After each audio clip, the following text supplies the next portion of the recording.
Boa tarde, gente. Boa tarde a Eurídice Figueiredo, nossa convidada de hoje, no nosso encontro do Poesia, Ficção e Crítica. Boa tarde a todos que estão aqui na nossa sala do Zoom, nossos colegas que estão inscritos no nosso projeto, e boa tarde aos que estão nos assistindo pelo YouTube. É um prazer a gente iniciar a nossa última conversa do ano, né? E já agradeço, então, a presença de vocês esse tempo todo, esse ano todo com a gente. Então, vou iniciar a nossa conversa apresentando a convidada de hoje, que é a professora Eurídice Figueiredo. A Eurídice é doutora pela Universidade Federal do Rio de Janeiro e atua no programa de pós-graduação em estudos de literatura na Universidade Federal Fluminense, além de ser pesquisadora também do CNPq. E nós escolhemos fazer a conversa hoje em torno, especialmente, do livro Por uma Crítica Feminista, né? Mas a Eurídice publicou também outros importantes livros, como A Literatura como Arquivo da Ditadura Brasileira, pelas Sete Letras, em 2017, Mulheres ao Espelho, Autobiografia, Ficção e Autoficção, pela Eduerge, de 2013, e a gente estava falando agorinha, antes de começar, que esse livro estava esgotado, mas que parece há uma previsão de uma nova tiragem pela Eduerge. Então, essa é uma excelente notícia que a gente já dá de primeira mão para vocês. E também representações da etnicidade, perspectivas interamericanas de literatura e cultura, pelas Sete Letras, em 2010. A Eurídice Figueiredo é muito atuante, né? Para quem não a conhece ainda, ela tem um canal também no YouTube, que tem vários vídeos, várias conversas com ela tem organizado várias edições de revistas acadêmicas sobre o tema da mulher, especialmente nesses últimos anos, mas também sobre outros temas, vale a pena vocês conhecerem o trabalho dela. Nós escolhemos o livro Por uma Crítica Feminista, também porque o projeto esse ano se voltou muito para o trabalho das mulheres, para uma visibilidade, também uma discussão em torno, né, da poesia e da prosa das escritoras mulheres brasileiras, né. Esse livro procura, então, assim, pensar os diferentes feminismos, tentar depreender o imaginário veiculado em livros cujas tendências literárias são multifacetadas e promover uma crítica feminista. Não é pouco, né? A gente acha, eu acho, enfim, nessa conversa também com meus orientandos sobre o livro, né, que o maior mérito dele está no seu funcionamento, ao mesmo tempo como um catálogo e um dicionário, né, funcionando por temas que, por sua vez, revelam uma quantidade surpreendente de escritoras, tanto canônicas quanto as quase desconhecidas ou pouco conhecidas, publicadas por pequenas editoras, e esse mapeamento não é fácil de fazer, né? Então, para a gente, esse é um dos grandes méritos do livro, assim, né? A Eurídice está atenta a pensar, assim, descentralizadamente, né? A escrita de mulheres, indo a várias regiões do país, né? E também a essas editoras menos conhecidas, a esses nomes de mulheres, né? Menos conhecidos. Então, Eurídice, eu queria começar por uma pergunta bem abrangente, assim, né? Interessada em saber como funcionou a sua pesquisa, né? Quantos anos ela dura e como você conseguiu mapear tantas escritoras, inclusive as poucos conhecidas, né? Na introdução, você disse que são mais de 200. Eu parei de fazer a conta enquanto eu li, assim, muito maravilhada com essa perspectiva de encontrar tanto o nome de mulher escrevendo, né, e com temas tão interessantes, né. Também queria te perguntar se a pesquisa contou com outros pesquisadores, por exemplo, um grupo, ou se ela foi mais solitária. Então, te dou as boas-vindas, agradeço mais uma vez ter aceitado conversar com a gente, e deixo essa primeira pergunta para você. Obrigada, Ieda, pelo convite para essa conversa. É sempre muito bom conversar com as colegas, com as estudantes que estão aqui, os estudantes também que estão aqui presentes. E, sobretudo, é muito bom falar sobre o trabalho que eu venho realizando. Bom, esse trabalho é de bastante tempo. o meu doutorado, que eu defendi em 88, foi sobre uma escritora francesa. Então, mas já dentro de uma perspectiva realmente de escrita de mulheres, né, de escritoras que problematizam todas essas relações com a família, com a mãe, sobretudo, com personagens que sofrem de doenças, doenças inclusive mentais, né, loucura, todas essas questões já apareciam na minha tese de doutorado, que foi defendida em 88. Então, você vê que é uma história muito longa.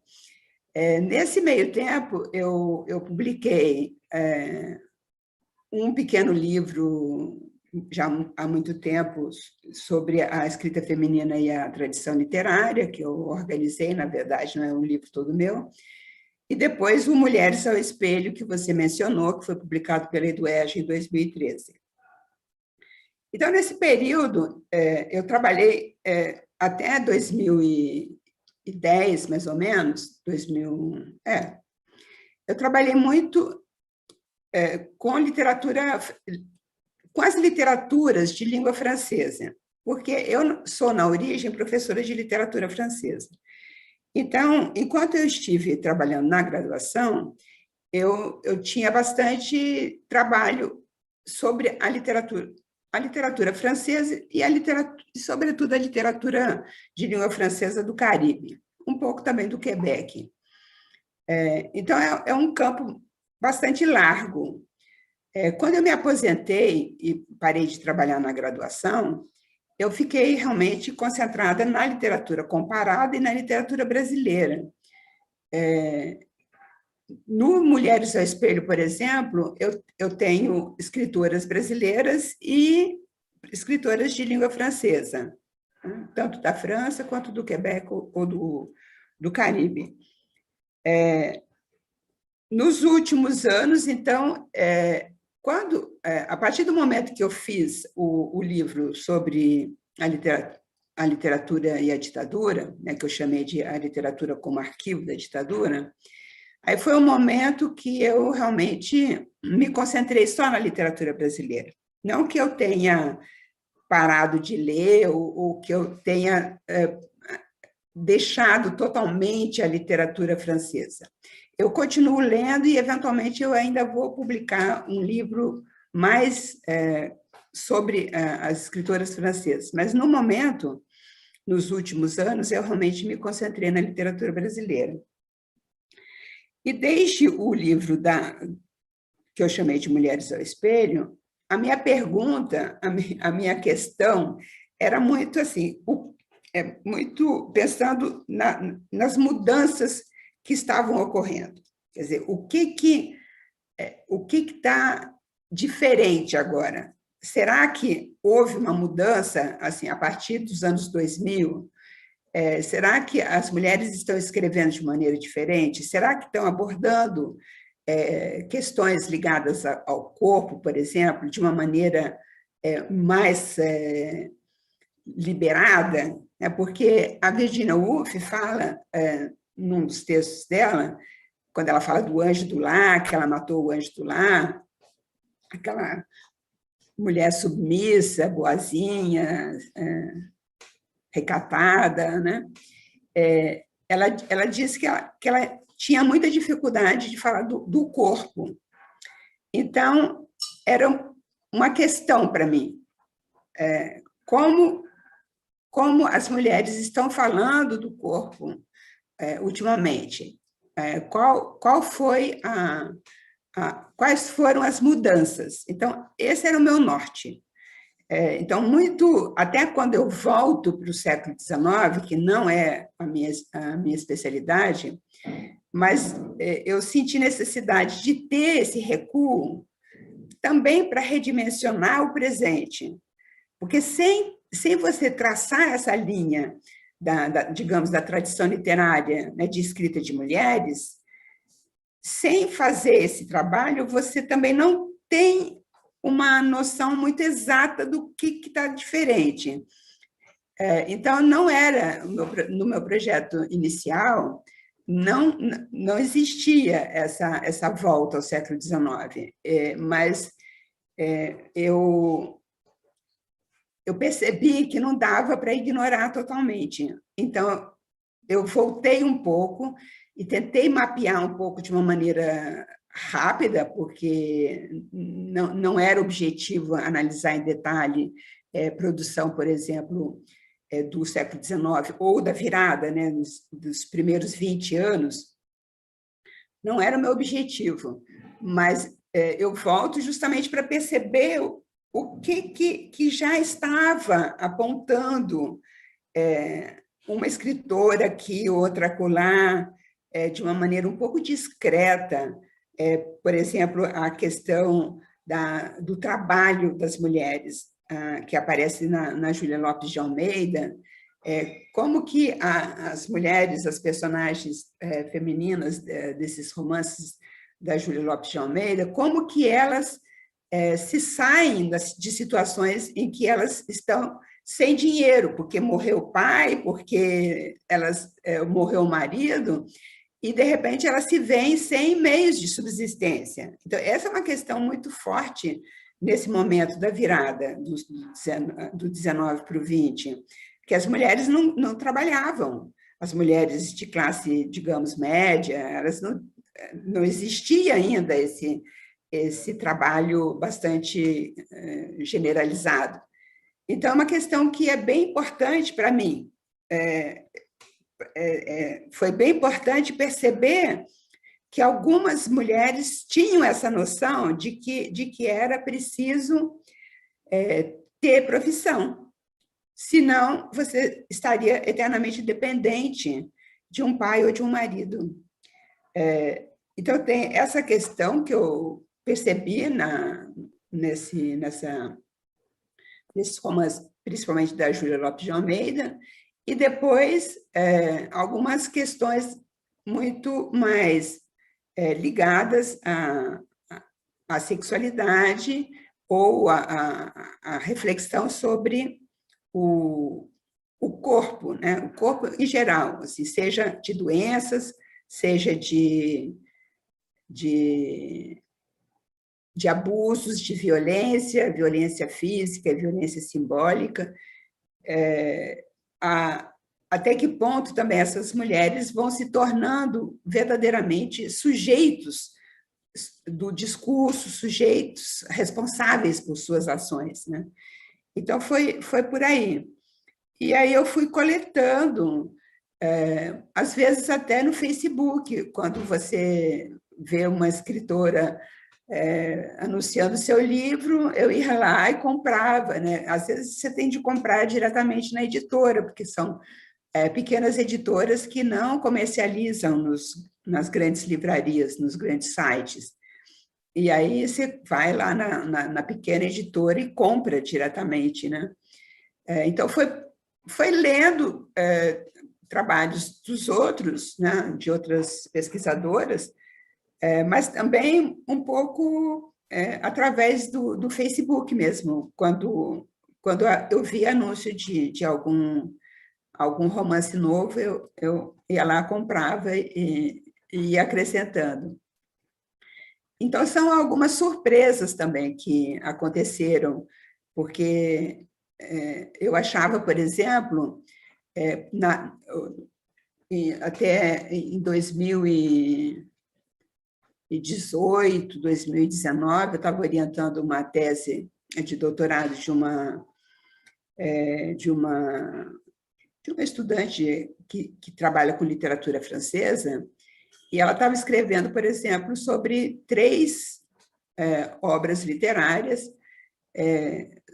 que falavam sobre abortos que as autoras, né, tinham praticado, tinham feito abortos. No caso da Violette Leduc, por exemplo, aborto clandestino. No caso da Annie Ernaux, também um aborto clandestino, com tudo que isso significa, hemorragia, quase possibilidade de morrer, né? E um aborto já quando o aborto tinha sido legalizado na França. Então, eu falei assim, bom, na literatura brasileira não tem, ninguém fala de aborto. Não conheço nenhum livro que trata de aborto. E aí, a Ana Fedres, que é sua amiga, me falou do seu romance. Aí eu falei assim, tá, então comprei, li. E aí eu comecei a fazer um texto assim, à parte, assim, um levantamento. Aí, de repente, eu fui juntando, assim, aí eu lia mais algum outro romance, aí, de repente, tinha lá uma pequena cena de aborto, aí eu acrescentava naquele arquivo, e aí eu fui acrescentando, depois eu me dei conta que havia muito mais do que eu pensava. Então, quando você está fazendo uma pesquisa, você tem que ter essa abertura para o que você não sabe. Porque quando você está na pesquisa, você não sabe tudo, você tem que realmente se adaptar sobretudo, ter essa curiosidade, né, de saber, assim, será que tem? Porque eu estava muito envolvida com a tese da minha aluna, que é a Isadora, que agora vai traduzir o livro da Annie Ernaux, que vai sair aqui no Brasil. O título em francês é L'événement, que é o acontecimento. Eu imagino que o título em português vai ser também o acontecimento. Então, ela já assinou o contrato. Eu acho que é com a editora Fósforo, que está publicando a Annie Ernaux no Brasil. Eu tenho a impressão que é Fósforo, que já publicou Os Anos e publicou O Lugar, né, que a Marília Garcia traduziu. Mas a Isadora, então, vai fazer essa tradução, e a Laura Campos, que é da UERJ, vai fazer também a tradução do outro livro que a Isadora analisou na tese, que é da Colombe Schneck, uma outra escritora francesa, um livro que se chama 17 anos, porque ela fez esse aborto aos 17 anos. Então, você vê que as coisas vão se juntando, né? Embora o meu trabalho seja bastante solitário, a pós-graduação e as amizades também nos permitem essas redes, né? Porque você orienta uma tese, mas você aprende com a sua aluna, você aprende muito. Então, eu aprendi muito. Eu digo, inclusive, no capítulo do aborto, que eu aprendi com a Isadora. E é verdade, assim como a gente aprende cada vez que você orienta uma tese, né, sobretudo quando você tem alunos muito bons, você aprende muito, você dando aula, você aprende muito também, né? Então, o meu trabalho, embora seja solitário, ele não é totalmente solitário, porque são questões que eu levo para a sala de aula, e o feedback que você tem na sala de aula é bem rico. Atualmente, por exemplo, eu estou dando um curso que vai acabar essa semana, assim, de modo remoto. Então, é ruim, porque o presencial é muito melhor, você interage de uma maneira muito mais próxima. Por outro lado, o ensino remoto, permite que pessoas, né, do mundo inteiro participem, né? Eu tenho alunos de vários estados, né, do Rio Grande do Sul a Pernambuco. Então, tem esse lado também que é bastante interessante. Então, é um curso que eu também tenho essa interação, né, com os alunos. Tem as minhas orientandas, que estão todas trabalhando também com autoras brasileiras contemporâneas. às vezes brasileiras, as francesas já defenderam, acho que atualmente todas elas trabalham com literatura brasileira. Mas tem também as supervisões de pós-doc, que você também tem uma interação muito rica, porque são pessoas que já têm uma formação completa, então você interage de igual para igual, você é supervisora porque você está nesse lugar, você está ocupando esse lugar, mas você não é mais do que a pessoa que está ali, né, como fazendo esse estágio de pós-doc, né? Então, é isso. É uma pesquisa longa na medida que as minhas preocupações vêm lá desde o doutorado, embora eu não tenha me concentrado o tempo todo só em pesquisa de autoras brasileiras, né, mulheres, né? Eu entrei, por exemplo, na questão da ditadura, que foi um trabalho bastante longo também e doloroso, porque ler aqueles livros todos com relatos de tortura, desaparecimentos, mortes, etc., é um trabalho muito que mexe muito com a gente, né? Então, tem várias facetas assim no meu trabalho. Então, eu me dedico mais a num momento, depois eu me volto, por exemplo, agora estou organizando um livro mais voltado à questão do autobiográfico e do biográfico.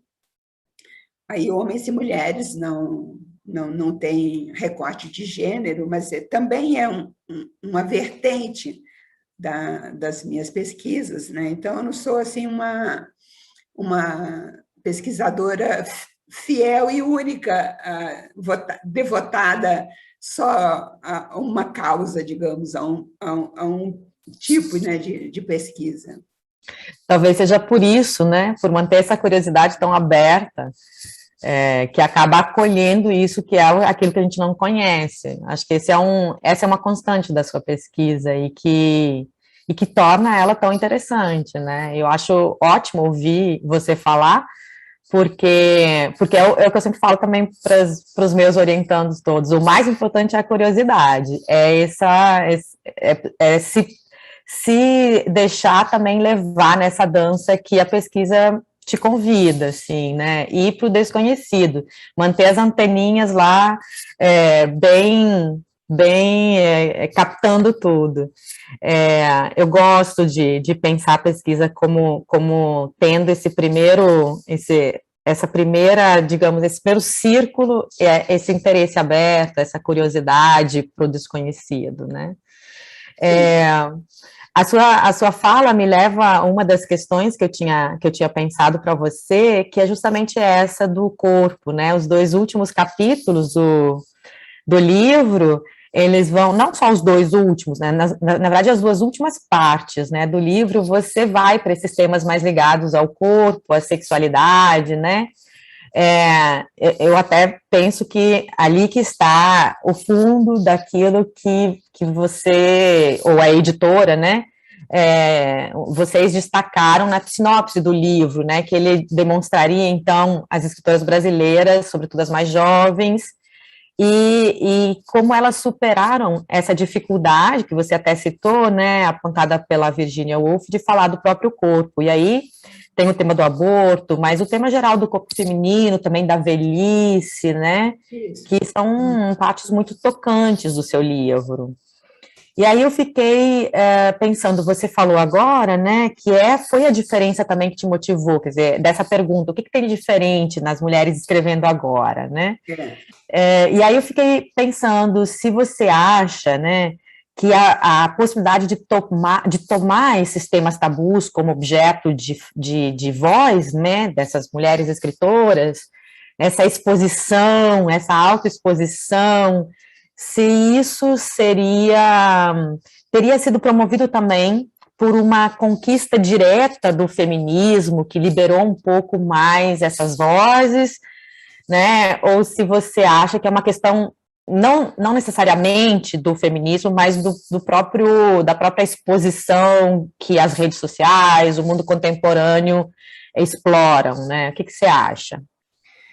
Eu acho que é uma conquista do feminismo, sem dúvida, porque eu percebo que as mulheres estão muito mais liberadas, e isso aí é uma conquista que vem dessas várias ondas do feminismo. Para te dizer a verdade, não gosto muito desse termo, das ondas do feminismo, nunca me interessei muito por demarcar esses períodos, né, a chamada segunda onda, que seria aquela onda dos anos 70. Mas, sem dúvida, a minha geração é uma geração assim, que fez uma guinada. Realmente, acho que as grandes transformações dos costumes, a grande transformação se deu nesse momento aqui no Brasil e no mundo também, mais ou menos, porque é claro que em países como a França havia muito mais liberdade para as mulheres do que no Brasil, que é um país muito mais machista, muito mais com camadas da população que são muito retrógradas. Mas, nos anos 60, quando eu estava cursando a faculdade, eu acho que ali no bojo também da luta contra a ditadura, por isso que as duas coisas não estão totalmente separadas. Então, no bojo da luta contra a ditadura, também existia uma liberação dos costumes. E a ditadura combatia tanto o comunismo, entre aspas, né, que todos os que eram contra a ditadura eram comunistas, como agora também continuam falando de comunistas, mas também essas mudanças de costumes atrapalhavam muito os planos dos militares, eles detestavam isso. Então, quando, por exemplo, vou dar um exemplo assim, bem prático, em 68, eu morava em São Paulo, logo depois do AI-5, que foi dia 13 de dezembro de 68, a polícia invadiu o CRUSP, que era a residência universitária da USP. Eu estava hospedada no CRUSP alguns dias antes dele ser invadido. Eu percebi que a situação estava meio bizarra e eu e meu companheiro saímos do CRUSP e fomos para uma outra casa. E aí foi invadido e, dentre os objetos que eles expuseram como sendo material subversivo, tinha pílula anticoncepcional, tinha bolinha de gude que os estudantes jogavam para derrubar os cavalos da polícia nas manifestações. Mas você vê que pílula anticoncepcional era subversivo porque isso permitia que as meninas, as estudantes, pudessem ter relações sexuais com seus namorados, o que era, naquele momento, em 68, era tabu. Então, eu digo isso no meu livro da ditadura, né, no meu relato autobiográfico, a chegada da pílula anticoncepcional foi, assim, uma revolução para as mulheres, porque, diferente da Annie Ernaux, por exemplo, que engravidou aos 20 anos, sendo estudante universitária, ela é um pouco mais velha do que eu, a Annie Ernaux, enquanto estudante universitária lá na França, ela engravidou e teve de se submeter a um aborto horroroso. Mas, então, o que aconteceu comigo e com a minha geração naquele momento foi que a gente começa a nossa vida sexual, comparando com as meninas de hoje, até tardiamente, mas aos 20 anos, com a pílula. Então, já dava uma tranquilidade muito grande, porque você sabia que você não ia engravidar, né? Então, é o momento da minissaia, é o momento dos Beatles, do rock, enfim, há uma grande virada, um momento de grande transformação. Então, essa geração, que seria a geração da segunda onda, né, como essas mulheres todas, né, como a Margaret Atwood, por exemplo, né, que eu cito no livro, né, ela tem um textinho, um artigo de jornal em que ela pergunta, am I a bad feminist? Né, que ela questiona um pouco certa visão um pouco puritana do movimento feminista dos Estados Unidos. Então, ela questiona isso por quê? Porque essa geração, que é a minha geração da Margaret Atwood, idades variadas, mas, enfim, a mesma geração, lutou muito para ter essa liberdade sexual. Então, essa visão um pouco puritana que você... qualquer coisinha, digamos, uma cantada ou uma mão no ombro, para a nossa geração, isso não nos afeta, porque o máximo que pode acontecer é a gente dizer, não estou afim. Né? Então, não existe um drama, que muitas vezes acontece nessa visão um pouco puritana, segundo ela aponta. Então, ela faz essa pergunta um pouco provocadora. E é uma grande escritora que está discutindo a questão do feminino, da posição das mulheres, naquela obra que é fundamental, né? Que é a distopia total, nesse livro, né? Esqueci o nome agora,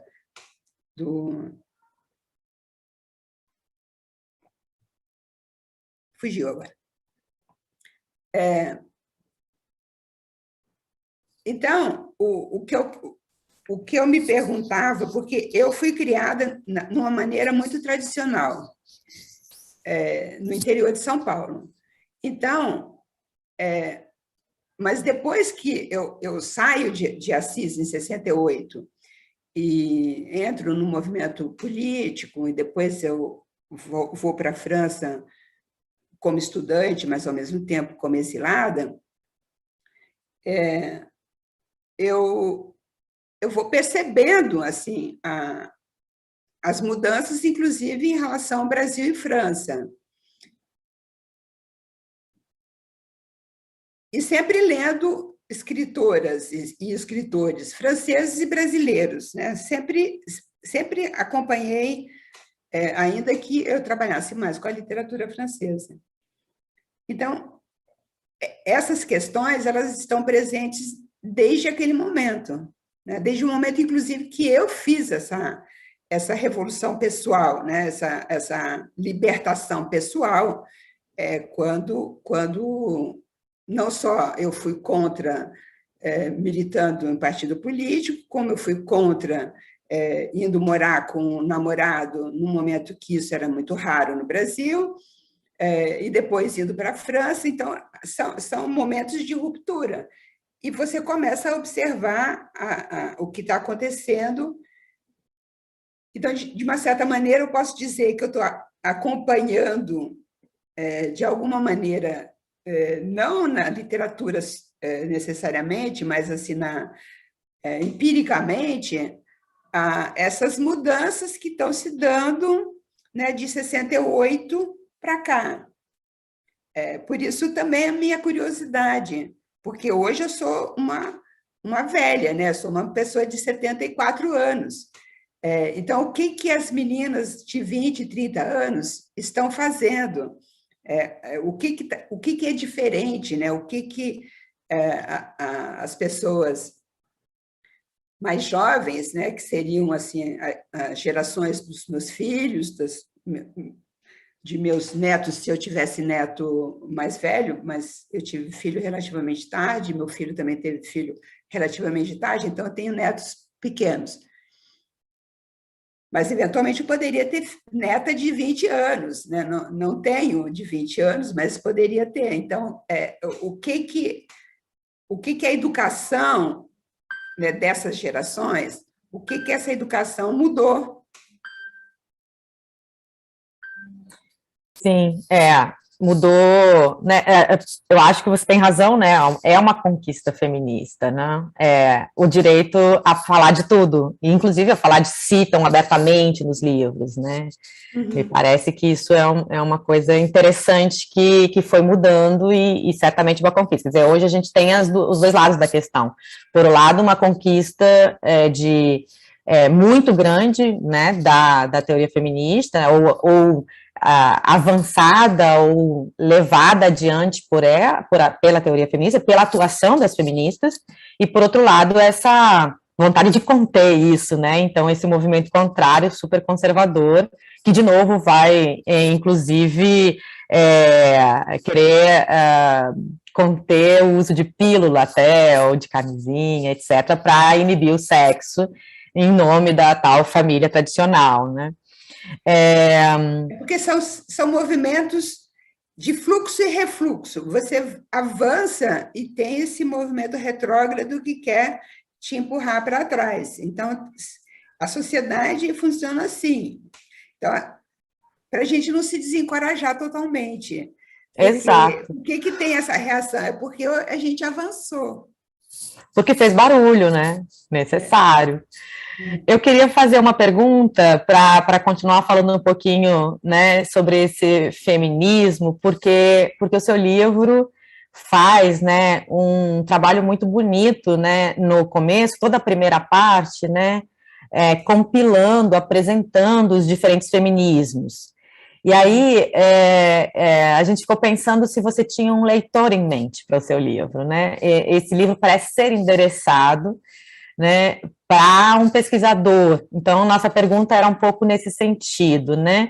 Já que você faz esse apanhado, né, uma certa exposição e explicação do que seria o essencial desses movimentos, né, como o movimento feminista decolonial, o negro, as desconstruções de gênero, né, da Judith Butler, da Teresa de Lauretis, o transfeminismo, né, inclusive o feminismo francês, que tem a ver, então, com a sua formação, com o seu primeiro lugar de pesquisa, né, então, nos parece que você tem uma preocupação muito bonita de se fazer legível, acessível, e mesmo de trocar em miúdos essas diversas e complexas teorias, como indicando caminhos, né, de pesquisa, ou por onde o pesquisador poderia ir. Você tinha isso em mente? Como é que você pensou essa parte do livro, né?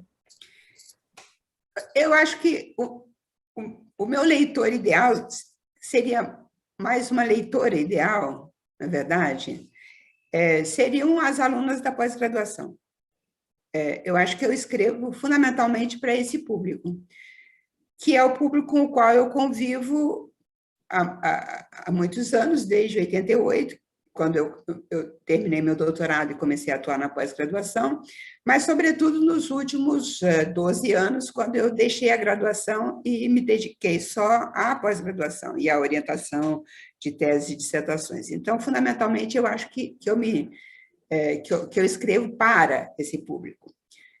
Não impede que ele seja lido por outras pessoas, como alunos de graduação, alunos homens também de graduação ou de pós-graduação, e também colegas, né, que estejam pesquisando e também estão orientando. Então, essas colegas também precisam ter essas dicas. Então, nesse sentido, seria também para as colegas que estão trabalhando na pós-graduação e que precisam ter essas indicações. A questão do feminismo é engraçado, porque eu achava que era importante falar do feminismo. E, em grande parte dos textos que eu li sobre feminismo, sempre havia essa discussão sobre as ondas do feminismo.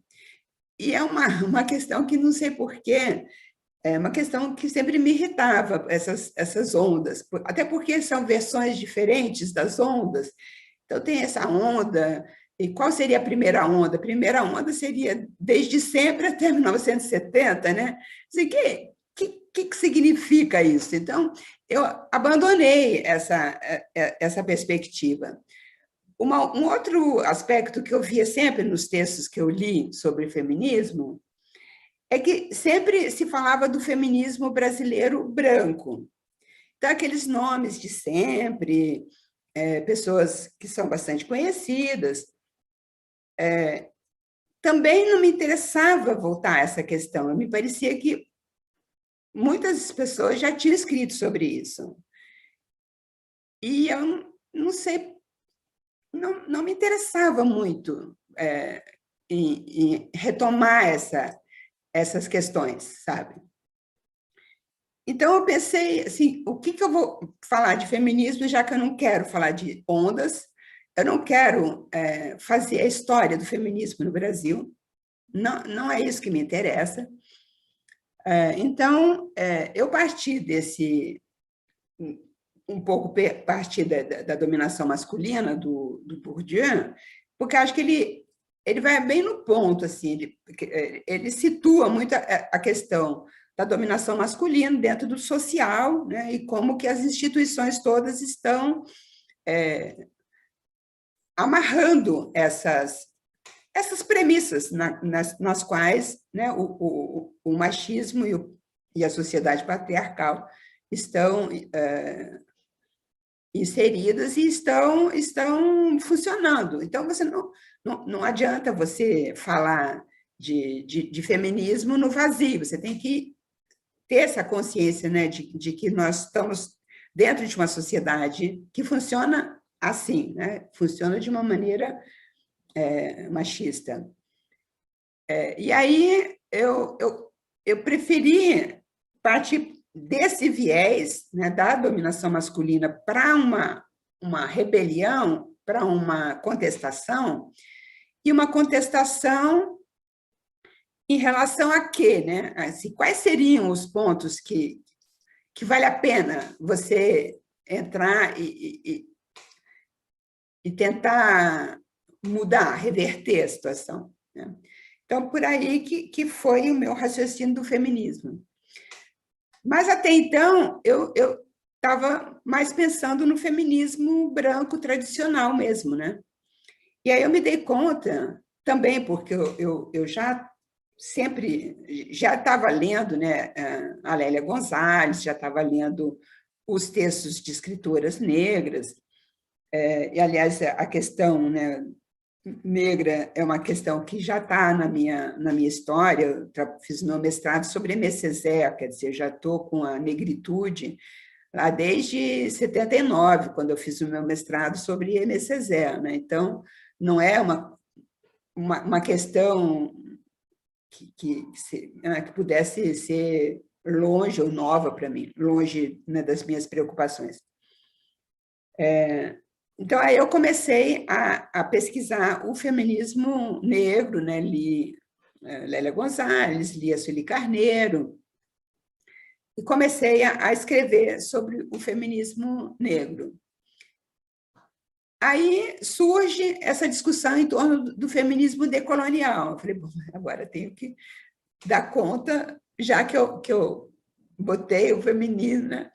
Aí fui pesquisar um pouco o feminismo decolonial, e não tinha muita coisa. Atualmente está saindo até mais coisa, né? Mais textos sobre isso. Tem até um novo livro organizado pela Heloísa Buarque, lá da Bazar do Tempo, que é sobre feminismo decolonial. Aliás, o livro já está até esgotado. Aí escrevi lá um pequeno texto, né?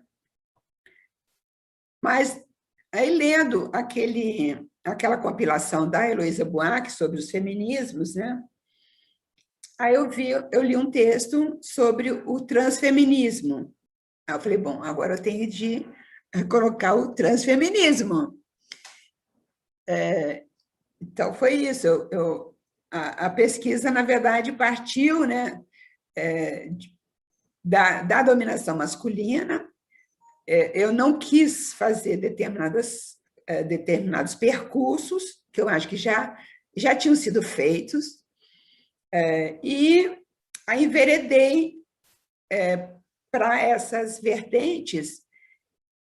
E aí eu acho que ficou mais interessante porque ficou muito claro que são feminismos plurais, né? Que não existe homogeneidade, isso sem nem querer entrar nessa briga dos feminismos, feminismo radical, feminismo liberal, feminismo marxista. Poderia fazer, mas realmente não me interessava muito também. Eu queria colocar assim, as grandes vertentes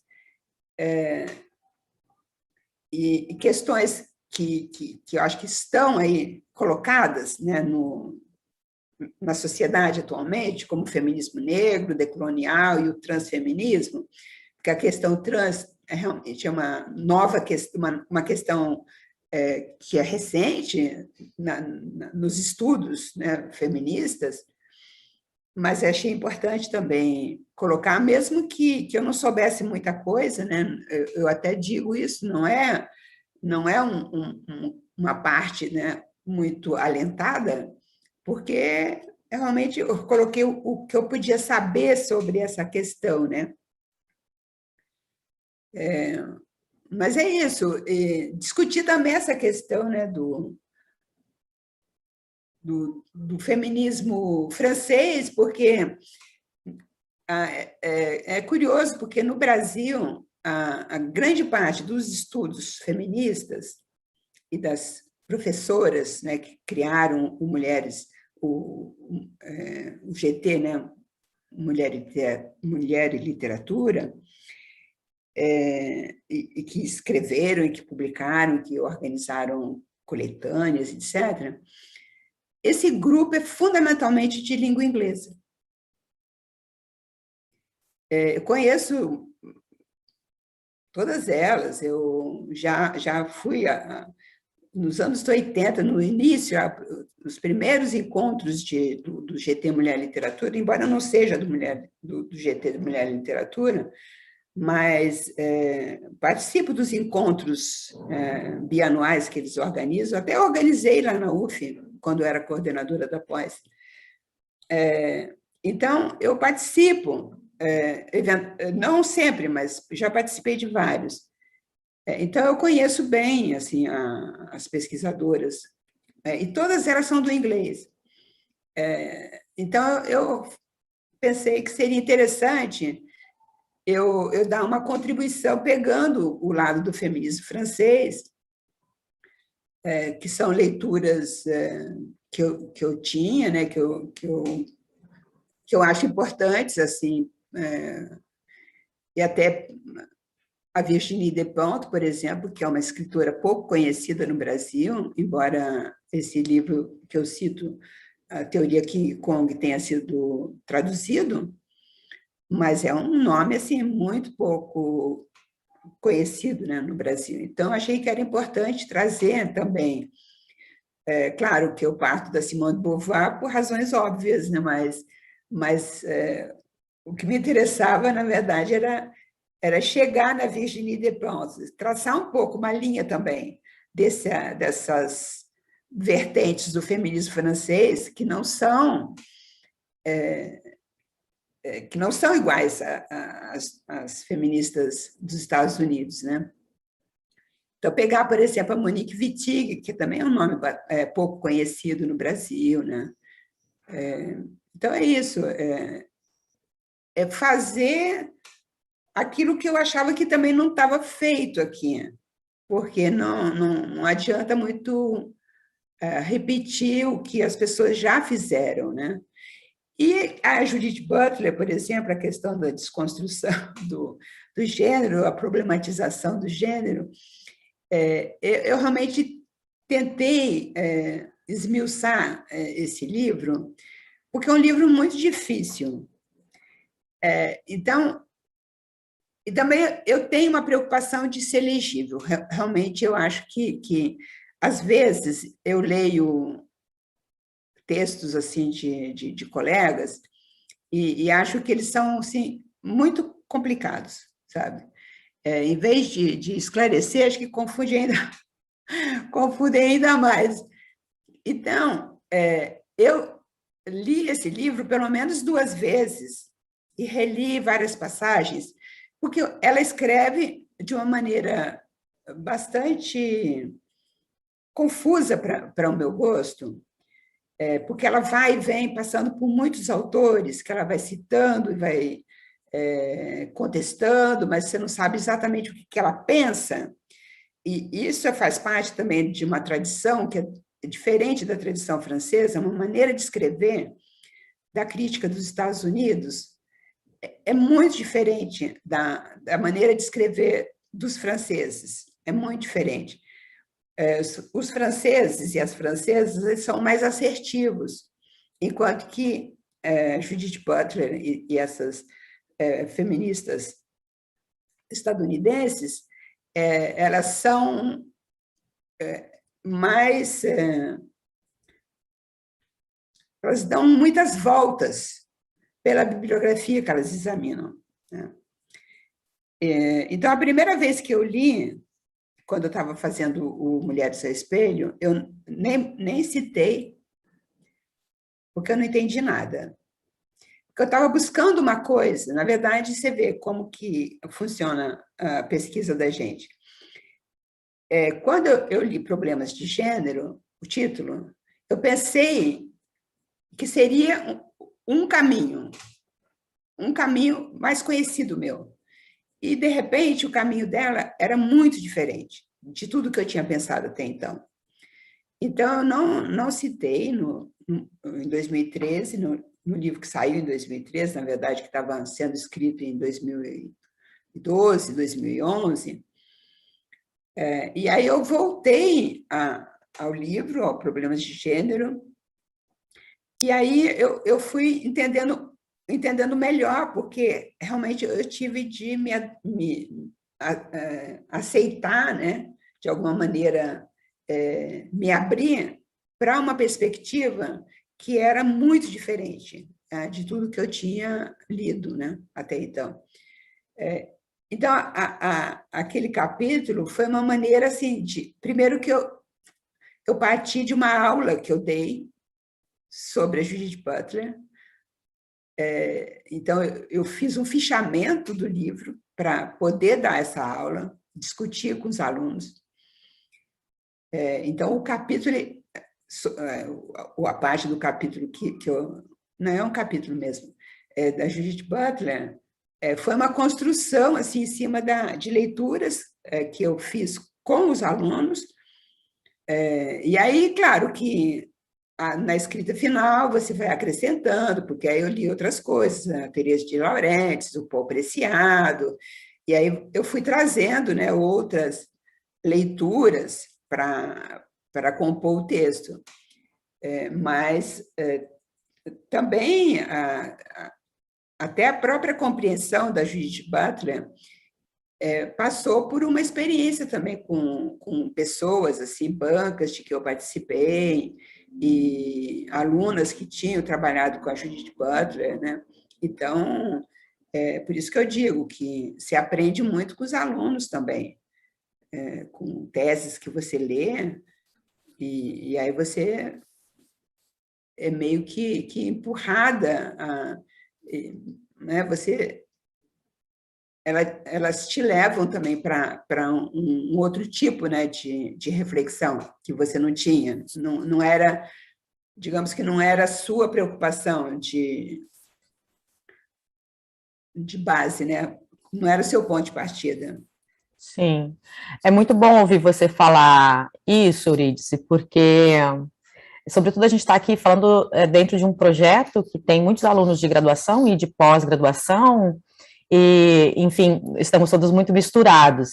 E é bom ouvir você dizer, eu li 2, 3 vezes o livro da Judith Butler, eu fiz fichamento para dar aula, eu dei aula sobre ele, eu participei de bancas, sempre tentando compreender aquele livro, e às vezes a gente vê o pesquisador querendo ler uma vez, ou assim, ler aleatoriamente um capítulo só e querendo entender essas questões tão complexas da teoria, E, então, só queria sublinhar isso que você falou, né, uma pesquisadora da pós-graduação, com tantos anos, lendo as mesmas coisas, tão inteirada numa pesquisa, e que deixa claro que as leituras são repetidas, que a gente precisa ler e reler para poder compreender e também discutir, porque a gente discute com esses pensadores também, né? Eventualmente discorda, eventualmente passa a construir as nossas questões a partir das questões deles, né? E eu acho que seu livro tem justamente isso, né? Essa coisa de não fazer o que já foi feito pelas outras pessoas que estão trabalhando com feminismo agora, então, partindo de um viés que interessa à sua pesquisa, né? E que pode abrir caminhos para esse pesquisador, né? Essa pesquisadora também que tá indo pelo caminho de pensar essas mulheres que estão escrevendo, né? Eu gosto muito desse seu livro por isso. Acho que ele apresenta esse espaço de diálogo para a gente, que está pesquisando essas questões, né? Eu acho que você coloca também, tem muitas questões, eu fiz muitas questões para você, eu já sei que não vai dar para fazer todas, eu também quero deixar as outras pessoas perguntarem, né? Então, vocês que estão aqui na sala, tiverem perguntas, podem se preparar para fazer daqui a pouco, depois dessa aqui, para também variar aqui a voz das perguntas. Mas queria ir para uma outra questão do seu livro que brilhou muito aqui para mim, porque é a minha questão, digamos, quando eu vou pensar a voz das mulheres, pensar o feminino na literatura e pensar os feminismos também. Eu acho que desde que quando eu ainda era estudante de graduação, sempre uma questão que eu me coloquei e que eu sempre acabo voltando a ela de alguma maneira, e eu gostei muito do modo como você abordou essa questão, né? Nessa introdução da segunda parte, chamada História Literária, Cânone e Crítica Feminista, você coloca, então, essas questões que são muito importantes, eu acho, para o debate em torno da literatura escrita por mulheres. Por exemplo, como estabelecer categorias críticas que não coloquem cada vez mais a crítica feminista no gueto. E aí eu queria ler um pedaço de 6 linhas, seu, só para também contextualizar melhor para quem está nos assistindo, e aí pediria para você comentar um pouco essa questão, que para mim é uma questão fundamental nos nossos estudos, né? Você diz, como estabelecer categorias críticas válidas que não coloquem cada vez mais a crítica feminista no gueto? Sem querer fazer clivagens entre os sexos, postulo antes a androginia e a capacidade de imaginação e de fabulação do escritor, da escritora, para se colocar no seu lugar, para se colocar no lugar do outro, para fazer-se outro ao criar suas ficções. Sem essa compreensão, arma-se o gueto de mulheres que só sabem falar de mulheres, o que é tudo o que o establishment masculino quer. Eu acho que essa é uma questão bem polêmica, eu fico muito feliz de você tê-la abordado, que talvez seja uma questão de base para a gente pensar, né, a escrita de mulheres, a voz, e o que e como nós estamos pensando a literatura escrita por mulheres, né? Realmente é uma questão crucial, porque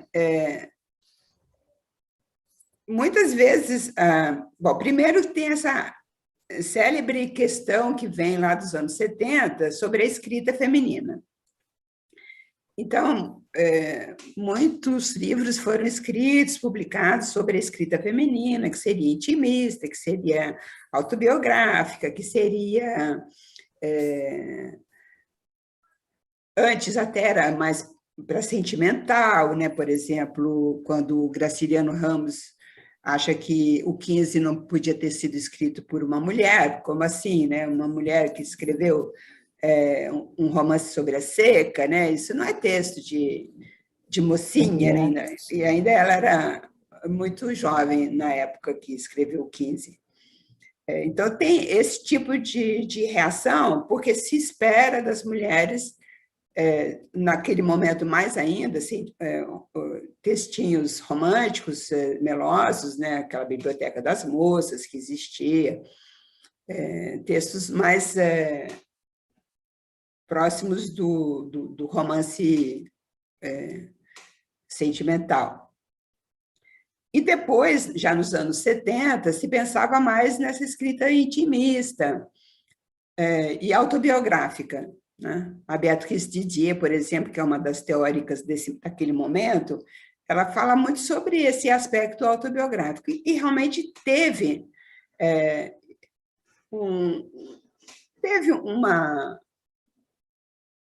uma grande produção na França de escrita autobiográfica, né, nesse período lá dos anos 70. Mas essa questão do público é fundamental, porque já existe um preconceito que faz com que os homens não queiram ler as escritoras mulheres. Então, isso é uma questão que todas as escritoras dizem, né? A Marina,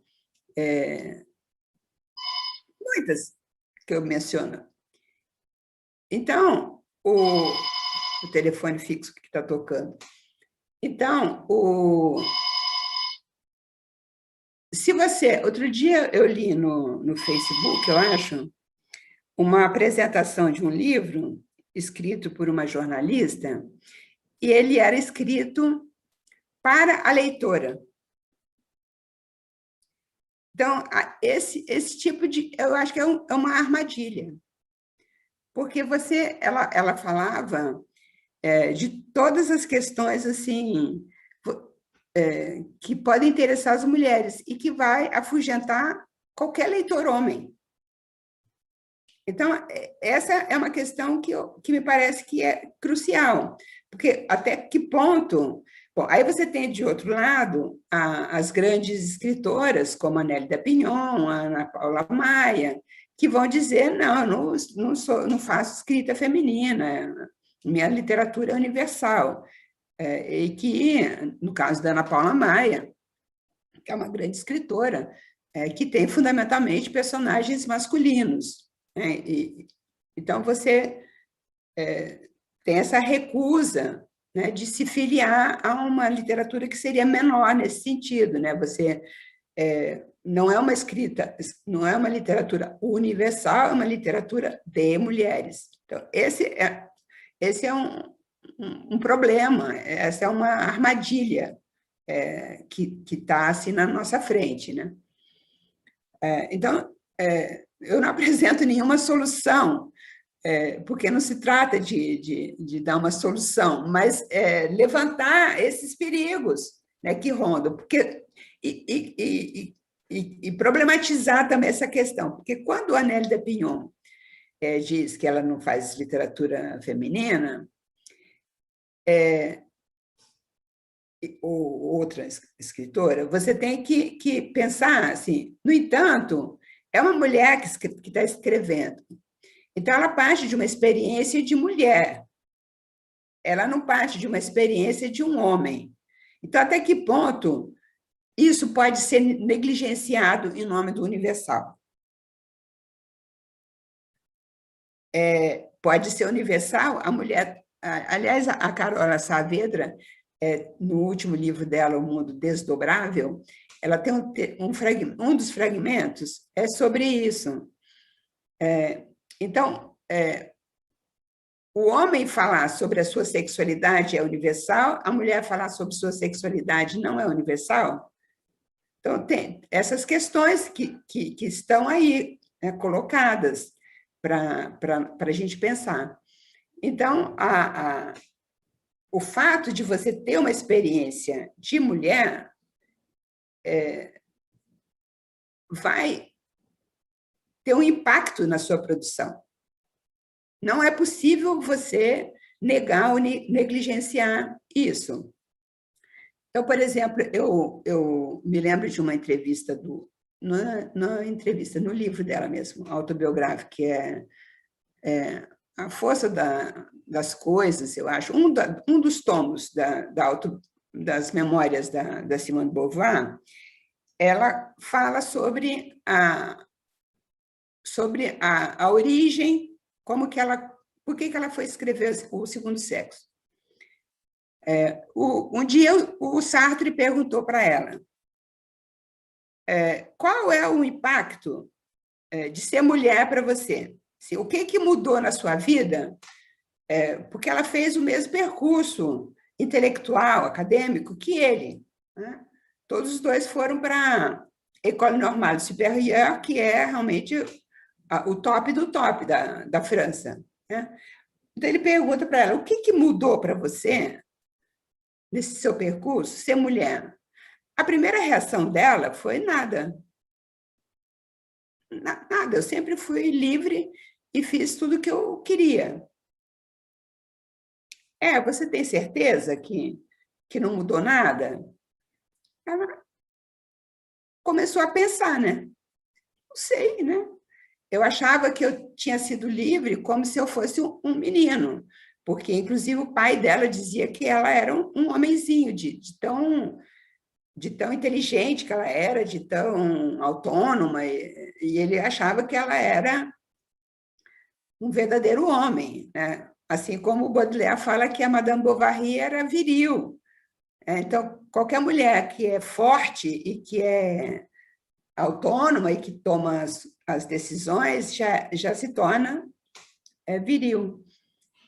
Então, ela começou a pensar sobre essa questão, então foi isso que levou, segundo ela própria diz, né, que a levou a pesquisar. E ela senta na Biblioteca Nacional, lá na França, em Paris, ela senta lá e vai estudar a questão. Ela diz que passou assim, meses pesquisando. E aí ela produziu aquele livro, que é um livro fundamental para a reflexão sobre o lugar da mulher na sociedade, né? Então, essa questão é uma questão, né, que você colocou, ao mesmo tempo da androginia, que já vem lá, a Virginia Woolf coloca a partir, né, já de outros poetas ingleses, enfim, sobre a androginia, que eu até acredito que cada escritor ou escritora tem a capacidade de imaginar um comportamento, né, do outro sexo. É claro que você pode imaginar e pode escrever, né? Mas o que eu acho que não se pode negar é que a produção de uma mulher, ela está necessariamente marcada por sua experiência de ser mulher, ou seja, de ter um corpo de mulher, de ter uma experiência social e afetiva nos seus relacionamentos, né, com homens ou com outras mulheres. Isso aí vai estar, de alguma maneira, presente na escrita. Essa visão de que as mulheres escrevem obras autobiográficas, eu acho que é uma questão que me parece superada.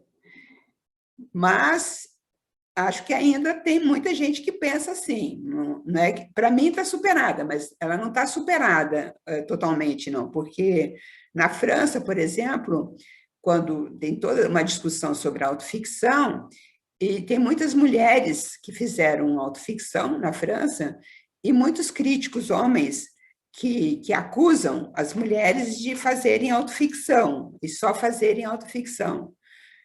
O que é injusto, porque tem muitos homens que fazem autoficção, mas é que eles só vêm na hora de acusar as mulheres, né? Então, as mulheres, quando as mulheres trazem assuntos tabu, como eu tentei ver no meu livro nas mulheres brasileiras, mas na França, a reação dos críticos homens, a reação é sempre de uma agressividade muito grande, tanto com a Simone de Beauvoir, quando ela publicou Segundo Sexo.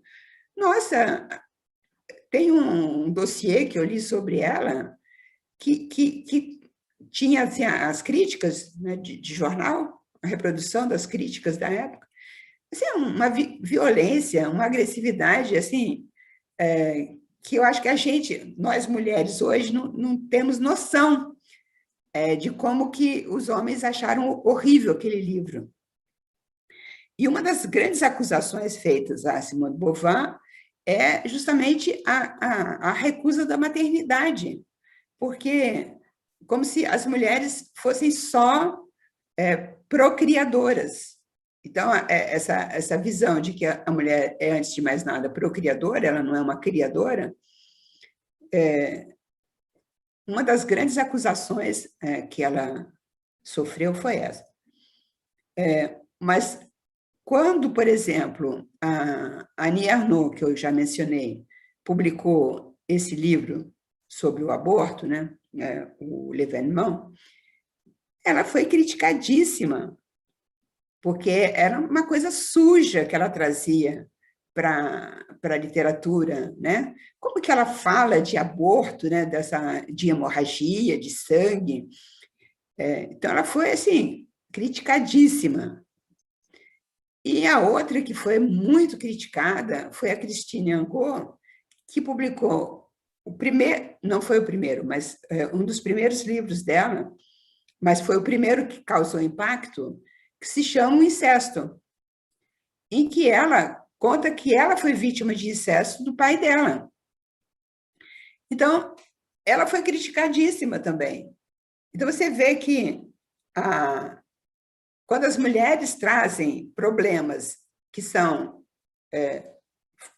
problemas sérios, né, da ordem sexual, como incesto, como estupro, como aborto, você sofre muitas críticas. E esses assuntos, eles são trazidos por quem? Pelas escritoras mulheres. Né? Porque você vai fazer, se você for fazer o recenseamento da literatura ocidental, né, produzida por homens, e você vai ver que essas questões, ou elas não aparecem, ou elas aparecem de uma maneira totalmente diferente. Até eu coloco no meu livro, por exemplo, a questão do estupro. O estupro, que é um capítulo bastante longo do meu livro, e é incrível a quantidade de romances que apresentam situações de estupro. Inclusive, esse ano foi lançado o Vista Chinesa, da Tatiana Salim Levy, que parte de um estupro real, né, de uma amiga dela. E nesse número da revista Fórum de Literatura Brasileira Contemporânea, esse que saiu hoje, tem um artigo meu sobre Vista Chinesa. E tem também a resenha da Anelisa do meu livro. Então, eu estou duplamente nesse número da revista. O estupro, se você pega a literatura dos homens, né, você tem cenas claramente de estupro, mas que são contadas de uma maneira glamorizada, de uma maneira, digamos, eufemismos, mas nem eufemismo, é mais a glamorização, porque é como se aquela velha história, né? A mulher não quer, mas na verdade ela quer. Basta dar uma forçadinha, né? Então você tem isso no Jorge Amado, você tem isso no Mário de Andrade, você tem isso em vários romances, né? E sem falar daqueles contos que a Eliane Robert juntou numa coletânea, né, de contos brasileiros eróticos, de homens, fundamentalmente de homens. Tem 2 contos da Júlia Lopes de Almeida, em que se fala de uma maneira um pouco irônica, um pouco engraçada, por exemplo, que a mulher, a jovem, né, foi passear no campo, aí, de repente, ela apaga, e 9 meses depois ela está grávida, né? Uma historinha assim, bem safada, né? Em que você apaga a cena de violência né? Porque essa garota, ela foi vítima, né, de um estupro, e isso o conto faz uma elipse. Então, ela passeia no campo, encontra um rapaz que está passando, e depois você tem um corte, né, essa elipse, e você tem depois a mulher estando grávida, né, ou tendo filho. Então, são maneiras de falar do estupro que são completamente diferentes. Então, você pega esse romance mais recente, que é o Vista Chinesa, você tem a descrição da cena do estupro do ponto de vista da mulher estuprada, né? E com todas as letras, né? Ela usa a palavra estuprada. Tem até um momento em que ela separa as sílabas. Estuprada, né? Então, quando que você usou essa palavra, estupro? Só as mulheres que estão falando hoje, usando essa palavra, né? Então, essa é uma diferença.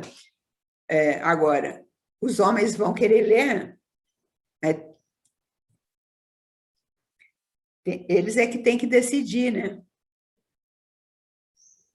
É um terreno espinhoso, né? Porque, ao mesmo tempo, a gente não quer pensar do ponto de vista essencialista do ser mulher, mas também reconhece que há alguma coisa que é próprio da voz da mulher, né? Ou Sim. do ponto de vista, quer dizer, esse lugar não neutro, né? Esse lugar marcado. Acho que essa talvez seja a grande questão, né? Para pensar a escrita da mulher hoje, né? Não é uma questão para ser abandonada por ter sido superada. Ah, não há nada essencialista que possa dizer que isso é literatura feita por mulher, mas ao mesmo tempo há alguma coisa ali que pontua um modo de ver o mundo, um modo de escrever sobre temas específicos, quer dizer, uma voz que não é neutra, né? Então, acho que esse é um desafio para ser, né? Acho para pontuar nossas pesquisas. Né?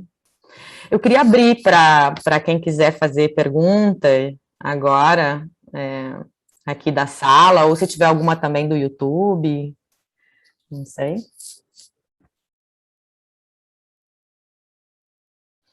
Também queria dizer que a Laura Campos, né, e outras pessoas também estão lá no YouTube assistindo você, Eurídice. A Laura até escreve, né, sobre os livros que você tinha comentado, as traduções, né, enfim, é só registrar a presença delas e o comentário lá no nosso canal. Bom, ninguém quer fazer pergunta agora ou tem alguém aí que tá pronto?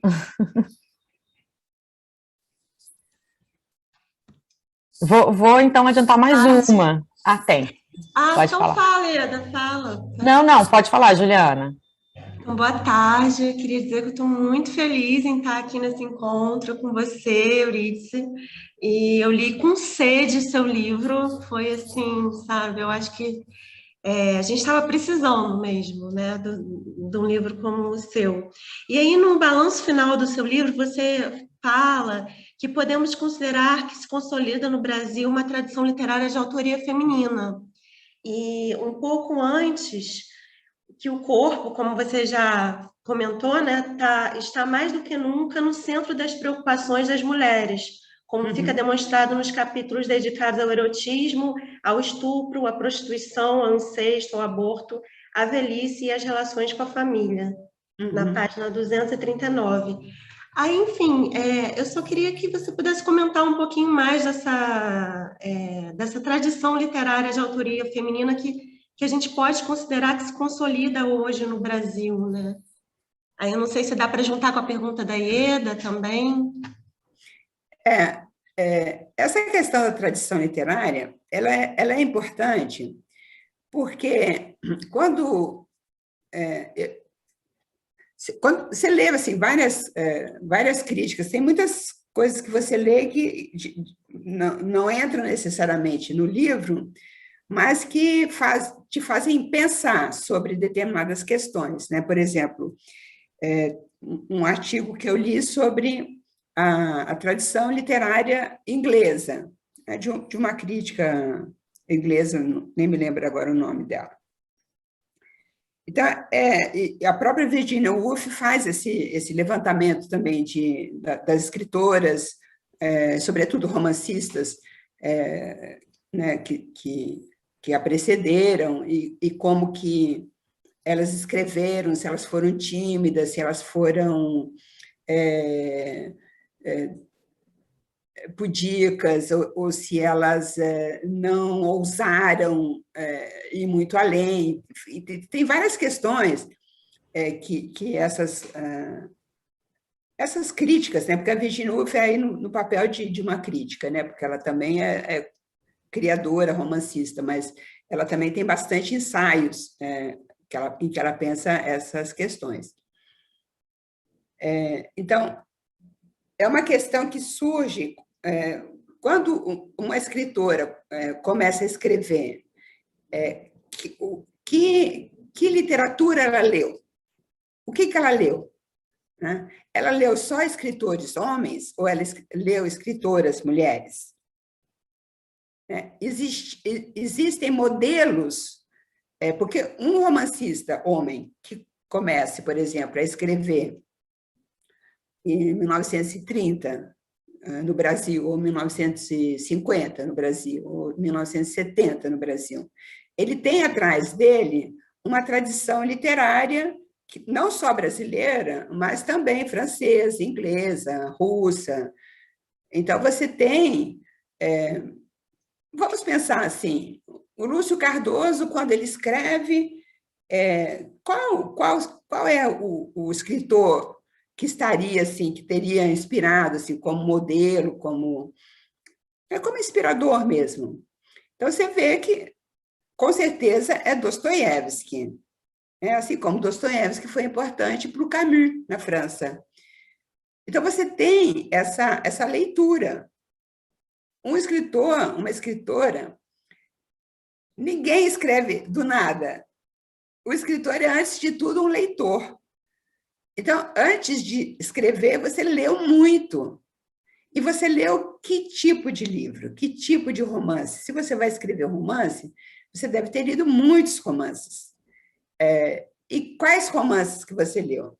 Você leu Flaubert, você leu Balzac, você leu quem? Virginia Woolf, você leu Clarice?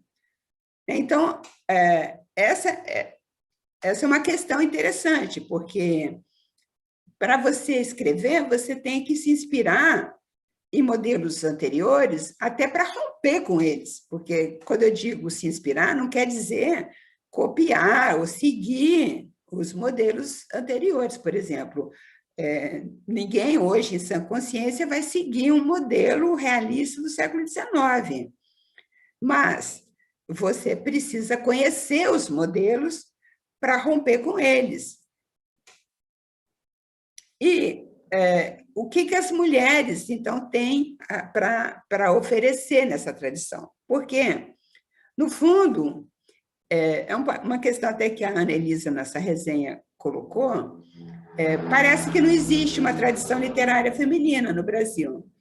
Então, como as escritoras que chegaram, né, que publicaram até os anos 30, 40, não entraram no cânone literário, ou seja, os estudantes, quando foram para as universidades, para as escolas, não leram nenhuma dessas escritoras. Nós lemos Zé de Alencar, nós lemos Joaquim Manuel de Macedo, nós lemos Machado, evidentemente, enfim, nós lemos toda essa literatura no colégio, para começar, e depois na universidade, no curso de letras. E que mulheres nós lemos? Não lemos. Então, eu não me lembro de ter lido escritoras. Eu li Graciliano Ramos na faculdade, Guimarães Rosa, enfim. Não lemos mulheres. Então, parece que não existe uma tradição literária feminina. Então, o livro também serve para mostrar que existe, sim, uma linha. Embora não tenha traçado como linha, não era esse o perfil do livro, não é uma história literária, não é isso, mas é também, só que meio subterrâneo essa história, essa visão mais histórica, né? Historiográfica também. Porque as escritoras do século XIX já estavam publicando, e quando surge essa geração, que foi a grande geração que nasceu nas primeiras décadas do século XX, e aí a gente vai ter essas grandes escritoras, como a Lígia Fagundes Telles, a Clarice Lispector, a Nélida Pinhon, a Lia Luft, enfim, tem uma quantidade de escritoras que são muito conhecidas, né? E que são, a gente poderia dizer tranquilamente hoje, que já são canônicas. Então, essas gerações mais novas, elas já têm atrás de si essa tradição, elas não estão partindo do zero.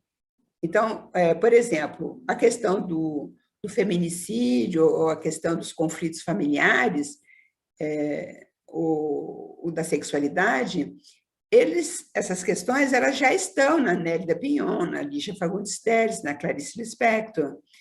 Elas não estão não são tratadas, essas questões não são tratadas da mesma maneira que elas estão sendo tratadas hoje. Hoje se explicita muito mais do que na obra dessas escritoras que hoje já são...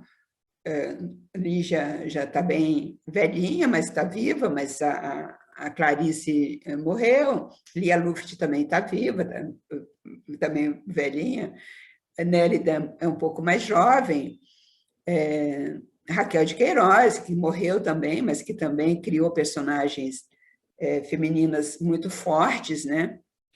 Como o romance do Memorial de Maria Moura, por exemplo, né? Você tem uma mulher que é uma potência, né? Uma mulher assim quase que viril, né? A gente poderia dizer, porque ela se veste de homem, porque até para se proteger, né? Quase como o Diadorim, né? Do Guimarães. Você se veste de homem, aliás, num romance recente da a Maria Valéria Rezende também tem, no Cartas para a Rainha Louca, num determinado momento, a personagem também se veste de homem. Você se vestir de homem é uma maneira de você se proteger, porque se você é tomada por um homem, você não vai ser agredida e atacada sexualmente pelos homens, quando você está nessa companhia masculina só.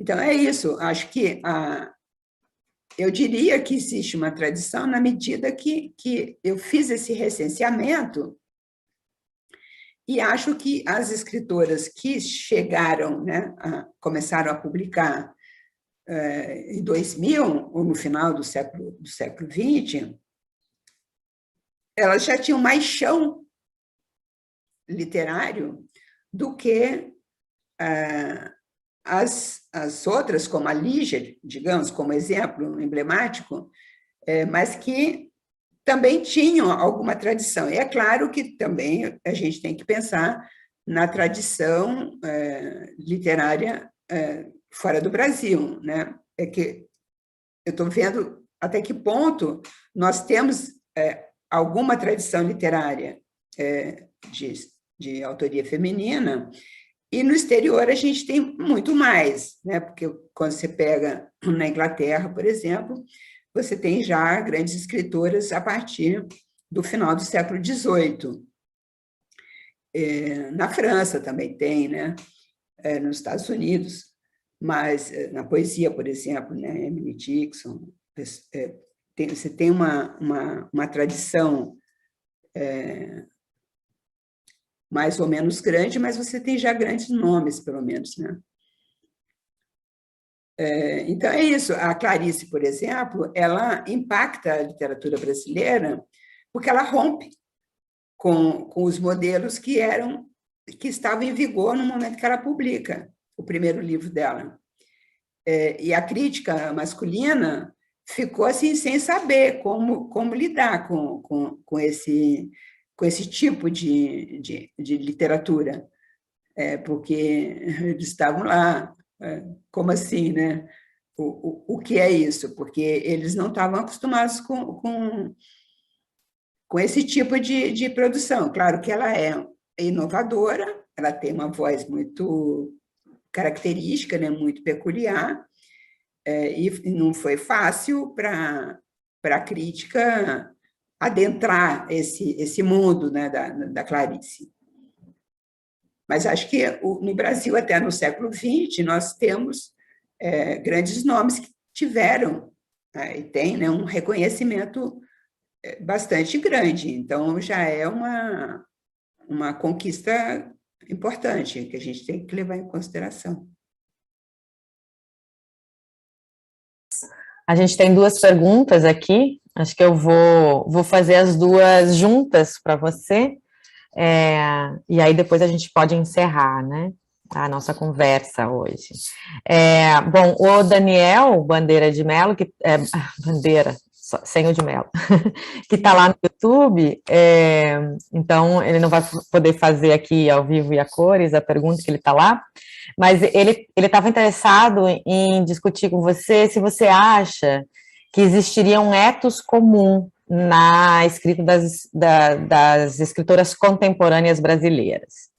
E ele pensa, quer dizer, uma grande linha, talvez, uma grande questão que se colocasse agora como comum para essas escritas todas, né, que a gente tem falado ou tem feito panorama, né, pensado, né, se fosse pensar numa questão comum, se você acha que existe essa questão, né, esse ethos comum na escrita contemporânea de mulheres. E a Laura Campos está perguntando para você o que você acha que a lei de cotas... Não, se você acha que a lei de cotas, assim como as políticas públicas de bolsas de pós-graduação implementadas no início do ano 2000, contribuíram também para o surgimento dessa nova geração de mulheres escritoras.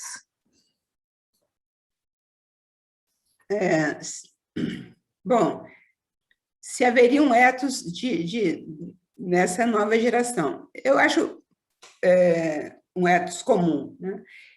Eu acho difícil dizer que exista, porque acho que a literatura ela é sempre plural, multifacetada, e ela é sempre diversa. Então, é muito difícil você juntar.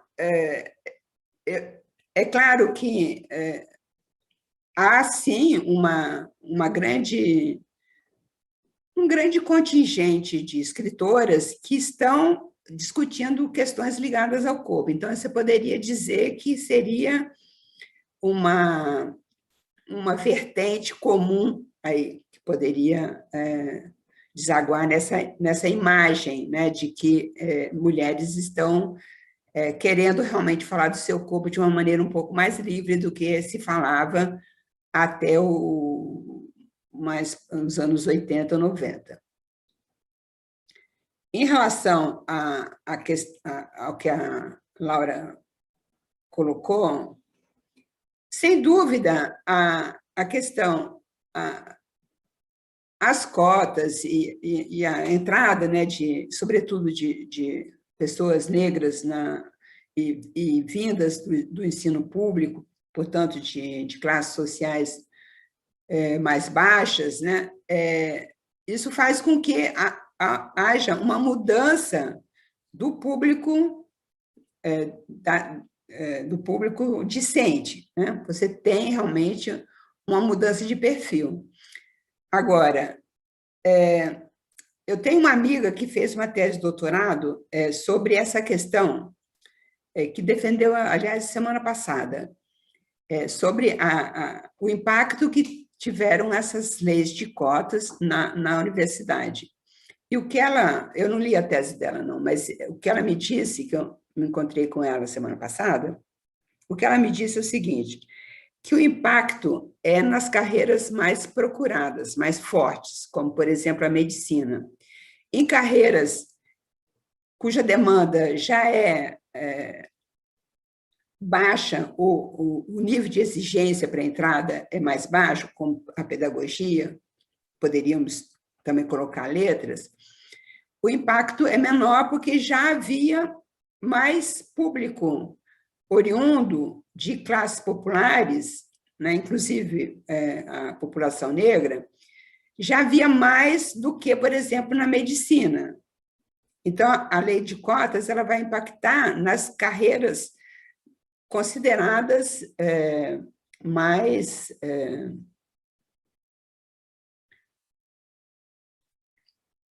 promissoras, né? Ou seja, as pessoas vão ganhar mais, vão ter um status na sociedade superior a, por exemplo, uma professora de letras ou da área de pedagogias.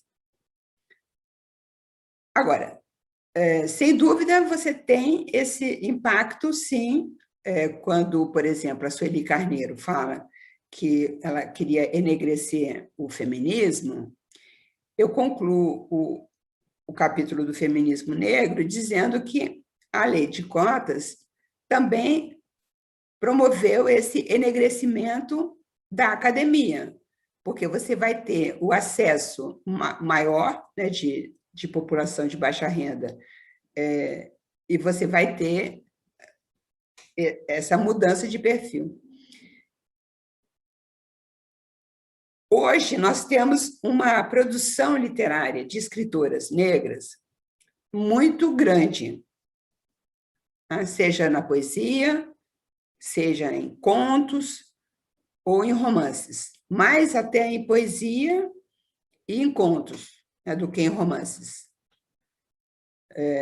Bom, também tem o Islã, que eu não conheço muito, então não vou falar muito sobre isso, mas tem publicações coletivas, tem publicações individuais, e realmente há um florescimento de publicações de mulheres negras.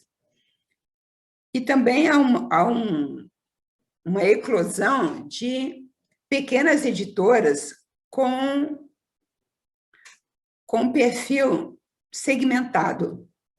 Então, você tem editoras feministas, editoras que publicam só autores negros, ou, pelo menos, fundamentalmente, autores negros. Então, você abre caminhos, são esses segmentos que abrem, né, esses caminhos para um pessoal que talvez não teria acesso tão facilmente à publicação. Então, é mais fácil hoje para uma pessoa que esteja querendo publicar, seja um livro acadêmico, seja um livro de romance ou contos, ou poesia, se você tem uma editora como a Malê, ou a Palas, são voltadas para o público, os escritores negros, né? Até para a publicação de autores estrangeiros negros. Então, é importante que haja esse tipo de segmento. Como você tem também as editoras feministas, algumas editoras voltadas mais para ensaios, né? Você tem realmente essa mudança editorial no Brasil que é bem significativa. Então, essas mudanças elas foram importantes,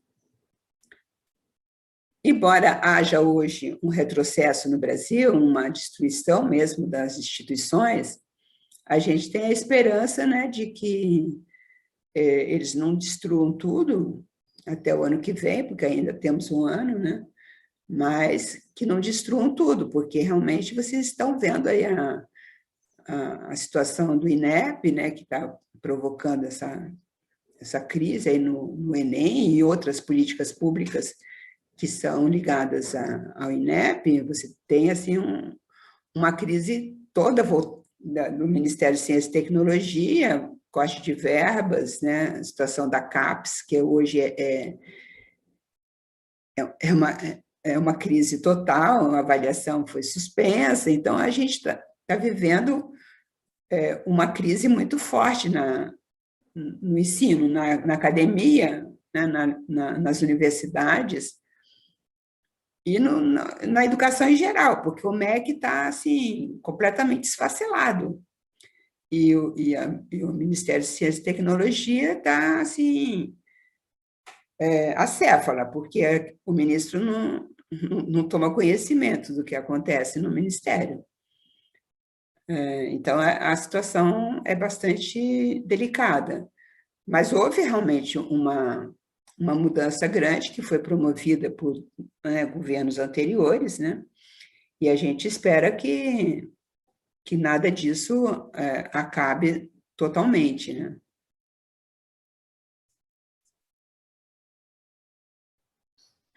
Não, a gente precisa fincar o pé, né? A gente precisa ter esperança, porque senão a gente fica muito desesperada.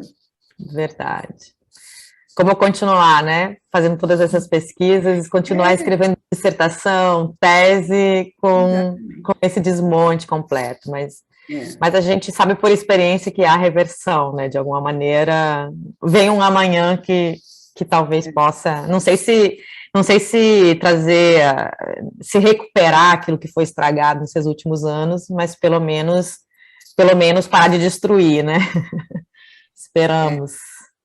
Realmente sim, a gente espera que haja algum tipo de esperança, alguma possibilidade de recuperação, né? Porque realmente a situação é horrível. Mas trabalhos de pesquisas como o seu e de outros pesquisadores importantes da pós-graduação no Brasil, eles nos dão esperança, eu acho, né? Nos fazem seguir querendo ler, querendo estudar, querendo, né, fazer o melhor que a gente puder. Então, por isso, agradeço muito, Eurídice, a sua fala de hoje. Ela certamente é uma inspiração para nós, para as nossas pesquisas, né? O seu livro, a sua fala, a sua pesquisa, o seu modo de levar a sério, né, a leitura dos escritores, das escritoras, né? Saber que tem alguém nos lendo é uma coisa muito agradável, muito feliz, né, para quem escreve hoje. Então, muito obrigada. Eu que agradeço pela oportunidade de ter essa conversa, né? E hoje de manhã já tive essa alegria de ler a resenha da Ana Elisa, que foi uma resenha muito generosa. E realmente é isso que nos dá força, porque quando você escreve para ser lida, né? Você não escreve para o livro ficar dormindo numa estante, né? Então, muito obrigada, porque isso é uma maneira de continuar a conversa em torno do que eu escrevi no livro, né? Que bom, vamos continuar. Muito obrigada. Obrigada a gente que está assistindo, obrigada aos inscritos no projeto. E ano que vem a gente tem mais conversas, a gente fica juntos de outras formas, pelas nossas redes sociais, né? E espero vê-los todos a partir do ano que vem.